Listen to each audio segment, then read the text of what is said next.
So it's day 4 of the lockdown here in New Zealand, and today I'm going to play a tune for good friends of mine in Ireland and America, the O'Donnell family, Eamon and Mary, Andy and Lydia, Hugh, Shane, and all the rest of the family.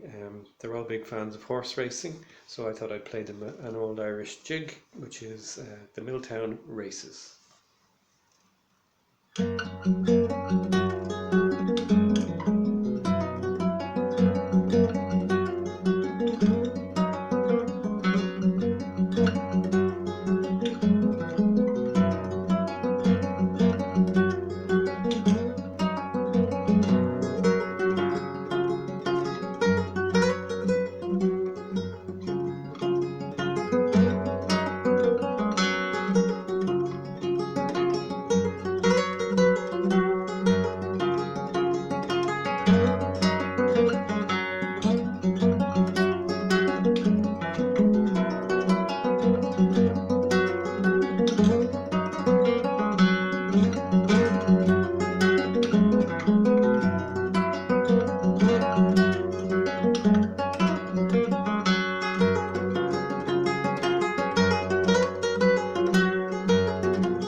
I think the horse fell at the last there.